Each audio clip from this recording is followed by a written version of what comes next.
निलेश चव्हाणचं पहिलं लोकेशन घटस्फोटित मैत्रिणीमुळे मिळालं, पण या प्रकरणाशी तिचा संबंध नसल्याचं आढळल्यानं चौकशीनंतर पोलिसांनी तिला सोडून दिलं। निलेश चव्हाणला नेपाळच्या सीमेवर बेड्या ठोकण्यात आल्यात। त्यानंतर निलेशच्या लोकेशनचा पहिला क्ल्यू त्याच्या घटस्फोटित मैत्रिणीमुळे लागल्याचं समोर आलं।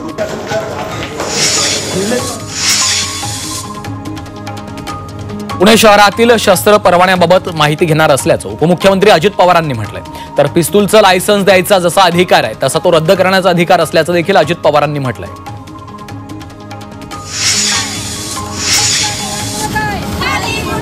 साताऱ्यात सर्वपक्षीय महिलांनी निषेध आंदोलन केलंय। वैष्णवी हगवणे यांच्या चारित्र्यावर शिंतोडे उडवणाऱ्या वकिलाच्या वक्तव्याबद्दल त्यांनी निषेध व्यक्त केला। तर या वकिलाची सनद रद्द करावी अशी मागणीही केली आहे।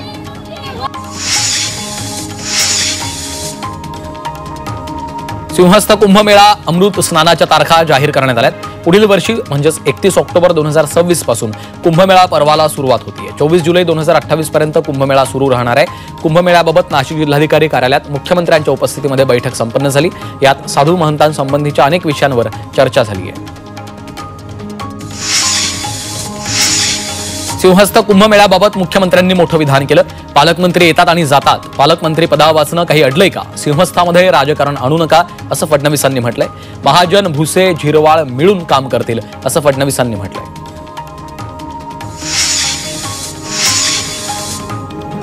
महिला आखाड्याच्या शंकराचार्य त्रिकाल भवंता यांनी पुण्यातील भूमाता ब्रिगेडच्या कार्यालयात तृप्ती देसाई यांची भेट घेतली। यावेळी 2027च्या महाराष्ट्रातल्या नाशिक इथल्या कुंभमेळ्यात महिला शंकराचार्य, महिला आखाडा आणि सर्व महिलांसाठी खास व्यवस्था करावी अशी मागणी त्यांनी केली आहे। परळीच्या वैजनाथ मंदिर परिसरात चक्क मांसाहार शिजवल्याचा धक्कादायक प्रकार उघडकीस आलाय। सध्या तीर्थक्षेत्र विकासाचं बांधकाम सुरू आहे। वैजनाथाच्या पूर्व प्रवेशद्वारावरच कंत्राटदाराकडे कामाला आलेल्या कामगारांनी पूर्व पायऱ्यांवरील नियोजित दर्शन मंडपात चूल मांडून ऑमलेट शिजवलं। या प्रकरणी संबंधित ठेकेदारावर तत्काळ कारवाई करावी अशी मागणी केली आहे।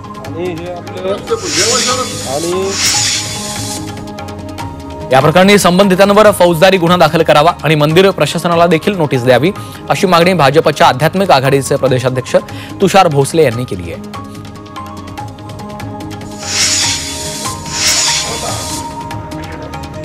वैद्यनाथ मंदिरात मांसाहार करणाऱ्या कामगारांची हकालपट्टी करण्यात आली। झी 24 तासच्या बातमीची दखल मंदिर प्रशासनाकडून घेण्यात आली आहे। बातमी दाखवताच तासाभरात कामगारांवर कारवाई करण्यात आली। दरम्यान या घटनेला परळी नगरपालिका प्रशासन जबाबदार असल्याचा आरोप होतोय। मशिदीवरील भोंग्यांचा मुद्दा पुन्हा एकदा तापण्याची शक्यता आहे। सपाचे आमदार अबू आझमी यांनी मोठं वक्तव्य केलं। यूपीच्या मंदिरातही जोरजोरात कीर्तन वाजतं। भोंग्यांच्या मुद्द्यावरनं केवळ मुस्लिमांना टार्गेट केलं जात आहे असा आरोप आझमींनी केला आहे। आषाढी एकादशी म्हटलं की वेध लागतात वारकऱ्यांना पंढरपूरच्या विठ्ठलाचे। वाशिम इथल्या दिव्यांग वारकरी संत सुरदास महाराज पालखी सोहळा घेऊन पंढरपूरसाठी निघालेत।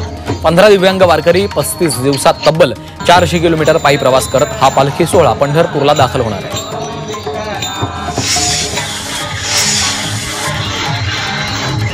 मावळमधील देहू नगर पंचायतीच्या उपनगराध्यक्षपदी प्रियंका मोरे यांची निवड करण्यात आली। उपनगराध्यक्ष मयूर शिवशरण यांचा उपनगराध्यक्ष पदाचा कार्यकाळ संपल्यानं ही जागा रिक्त होती। तर या पदासाठी प्रियंका मोरे यांचा एकमेव अर्ज दाखल झाला। त्यामुळे नगरसेविका प्रियंका मोरे यांची उपनगराध्यक्षपदी निवड झाली। चंद्रपुरात अहिल्यादेवी होळकर त्रिशताब्दी महोत्सवाचा समारोप झाला। प्रियदर्शिनी सांस्कृतिक सभागृहात या महोत्सवाचा समारोप झालाय। या कार्यक्रमात गुणवंत विद्यार्थ्यांचा सत्कार करण्यात आलाय। पुण्यात राष्ट्रवादी शरदचंद्र पवार पक्षानं मनसेला धक्का दिला। हडपसरमधील मनसेच्या 100 कार्यकर्त्यांनी शरद पवारांच्या पक्षात प्रवेश केलाय। पवारांच्या मोदीबाग निवासस्थानी हा पक्ष प्रवेश पार पडलाय। चंद्रपुरातील महाकाली कॉलरी ही बंदावस्थेतील भूमिगत खाण पर्यटनासाठी खुली करण्याची चाचपणी आमदार किशोर जोरगेवार यांनी केली। सावनेर खाणीची पाहणी केल्यानंतर अधिकाऱ्यांना याबाबतचा प्रस्ताव तयार करण्याच्या सूचना दिल्या। रत्नागिरीत उद्योगमंत्री उदय सामंतांनी उपमुख्यमंत्री एकनाथ शिंदेंचं सारथ्य केलंय। मोफत हॉस्पिटलच्या लोकार्पणानंतर शिंदे यांच्या कारचं सामंतांनी सारथ्य केलं। रत्नागिरी शहरातील कार्यक्रमाला जाण्यासाठी उदय सामंतांनी स्वतः हाती स्टेअरिंग घेतलं। यावेळी एकनाथ शिंदे यांच्यासोबत गृहराज्यमंत्री योगेश कदम, शिवसेनेचे नेते रवींद्र फाटक उपस्थित होते।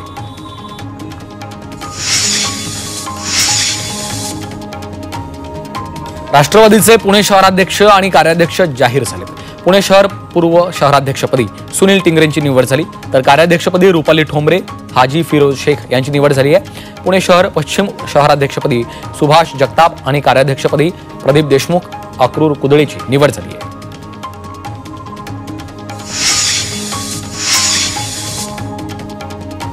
तळेगाव दाभाडे नगर परिषदेमध्ये दिव्यांग कल्याण निधी वितरित करण्यात आलेला आहे. 283 लाभार्थ्यांना 90 लाखांचा प्रारूप धनादेश वाटप करण्यात आला.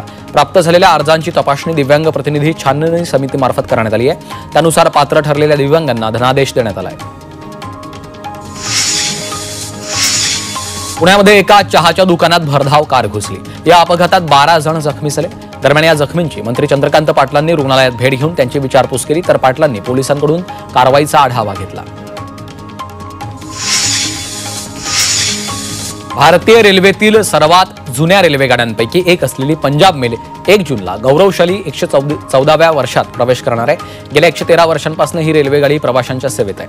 ही रेल्वेगाडी पहिल्यांदाच 1 जून 1912 रोजी बॅलार्ड पियर मॉल स्थानकावरून रवाना झाली होती. पुणे आंतरराष्ट्रीय विमानतळाच्या उड्डाण स्लॉटमध्ये 15 वाढ करण्यात आली आहे. यामुळे येत्या काळात विमानांची संख्या वाढण्याचा मार्ग मोकळा झाला. आतापर्यंत 220 स्लॉट उपलब्ध होते, मात्र आता वाढलेल्या स्लॉटसह एकूण संख्येचा आकडा 235 वर पोहोचलाय. त्यामुळे विमानांची संख्या वाढणार असून प्रवाशांना मोठा दिलासा मिळणार आहे. चंद्रपुरात महावितरणच्या 20व्या वर्धापन दिनानिमित्त मॅरेथॉन स्पर्धेचं आयोजन केलं. शून्य अपघात महावितरण, शून्य अपघात महाराष्ट्र या संकल्पनेवर आधारित हा सप्ताह 1 ते 6 जून दरम्यान साजरा केला जातो. बाबूपेठ मुख्यालय ते आझाद गार्डन दरम्यान मॅरेथॉन घेण्यात आली आहे. अकोला जिल्ह्यातील अकोटमध्ये महाराष्ट्रात सर्वात प्रथम मान्यताप्राप्त उपशाखा श्री संत वासुदेव महाराज ज्ञानपीठ संस्थेचं उद्घाटन झालं. या ठिकाणी महिनाभर विद्यार्थ्यांनी घेतलेल्या प्रशिक्षणाचं प्रात्यक्षिक करण्यात आले. ते या ठिकाणी आले म्हणून त्यांचं यवतमाळ जिल्ह्यातील वणी शहराजवळ प्राचीन निरगुडा गावाच्या पाऊलखुणा आढळल्यात. सातवाहन आणि वाकाटक या 2000 वर्षांपूर्वीच्या काळात आजच्या वणी शहराचं प्राचीन मूळ गाव हे निरगुडा असं होतं. त्याच्या पाऊलखुणा आताही अस्तित्वात असल्याचा दावा अभ्यासक प्राध्यापक सुरेश चोपणे यांनी केला आहे. केंद्र सरकारनं जून महिन्यासाठी साखरेचा 23 लाख टन मुबलक कोटा जाहीर केला. तो मागणीच्या तुलनेत मुबलक आहे. सध्या साखरेचे दर क्विंटलला 4000 रुपयांपर्यंत स्थिरावलेत. शाळा महाविद्यालयांची सुरुवात तसंच यात्रा जत्रा आणि लग्नसर या संपल्यामुळे साखरेच्या मागणीमध्ये घट अपेक्षित आहे.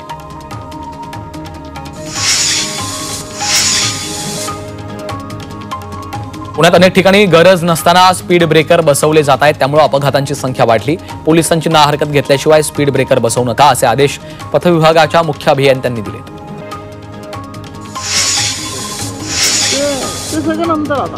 पुणे रेल्वे विभागाकडनं राहुरी शनी शिंगणापूर नवीन रेल्वे मार्गाला मंजुरी देण्यात आली आहे. रेल्वे मंत्रालयानं 21.84 किलोमीटर नवीन रेल्वे मार्गास मंजुरी दिली. यासाठी 494 कोटींचा निधी मंजूर झाला. याचा शिर्डी नेवासा इथल्या इतर तीर्थस्थळांना देखील फायदा होणार आहे. स्पेनमधील मोनाघन्स बारमध्ये गोळीबार झाला. या गोळीबारात 2 पुरुषांचा मृत्यू झाला अशी माहिती स्पॅनिश अधिकाऱ्यांनी दिली. तर या प्रकरणामध्ये पोलिसांचा अधिक तपास सुरू आहे. वाशिम जिल्ह्यात पात्र ठरलेल्या 37 लाडक्या बहिणींनी स्वेच्छेने लाभ नाकारला. यासाठी त्यांनी जिल्हा महिला आणि बालकल्याण विभागाकडे अर्ज सादर केलाय. तर सरकारी कर्मचारी असलेल्या 3 महिलांनी लाभ बंद करण्याची विनंती करत आतापर्यंत मिळालेली संपूर्ण रक्कम शासनाला परत केली आहे.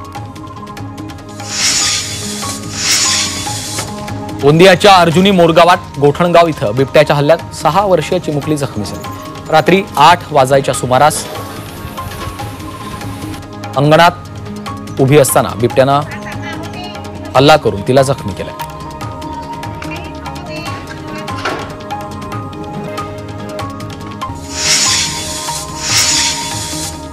देशात कोरोनाचा नवा व्हेरियंट हळूहळू पसरू लागलाय. जम्मू काश्मीरात कोरोनानं शिरकाव केलेला आहे.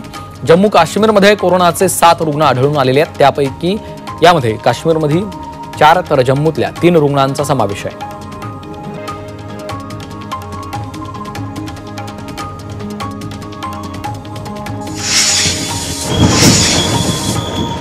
गोंदियात विना तिकीट प्रवाशांवर कारवाई करण्यात आली. यावेळी 272 विना तिकीट प्रवाशांवर कारवाई केली. तर या कारवाईत 1,32,000 रुपयांचा दंड वसूल करण्यात आला.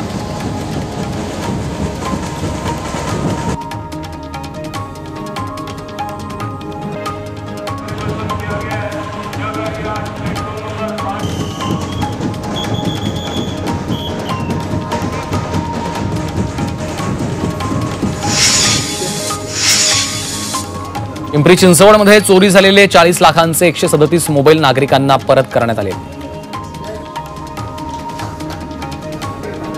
वाकड पोलिसांनी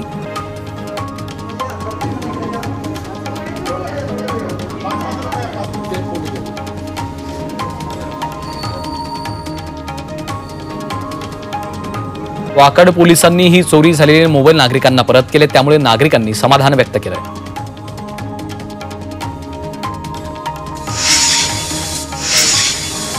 चंद्रपूरमध्ये वाहन लिफ्ट देऊन जबरी चोरी करणाऱ्यांना जेरबंद करण्यात आलं. रामनगर पोलिसांनी ही कारवाई केली. 1 लाखांचा मुद्देमाल जप्त करण्यात आला. रामनगर पोलीस पुढचा तपास करतायत.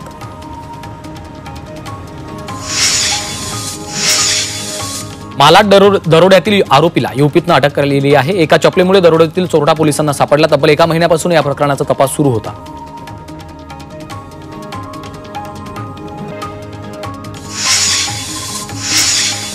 पिंपरी चिंचवड पोलिसांनी पिस्तूल विक्री आणि दहशत पसरवण्यासाठी पिस्तुलाचा वापर करणाऱ्या 3 अटक केली. आरोपींकडनं 5 पिस्तूल आणि 20 जिवंत काडतुसं जप्त करण्यात आली आहेत. दरम्यान पोलिसांचा अधिक तपास सुरू आहे.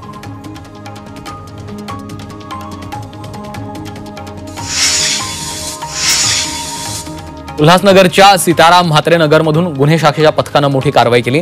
पोलिसांनी तब्बल 17 लाखांचे अंमली पदार्थ जप्त केले. दरम्यान या प्रकरणी तस्करी करणाऱ्या 2 आरोपींना अटक करण्यात आली आहे.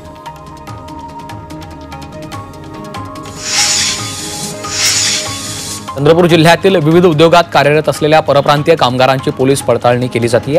जिल्ह्यात वाढणाऱ्या गुन्हेगारी पार्श्वभूमीच्या घटनांवर नियंत्रण ठेवण्यासाठी कामगारांची तपासणी करण्यात येते. पडताळणी केल्याशिवाय नोकरीवर घेऊ नका असं आवाहनही करण्यात आलंय.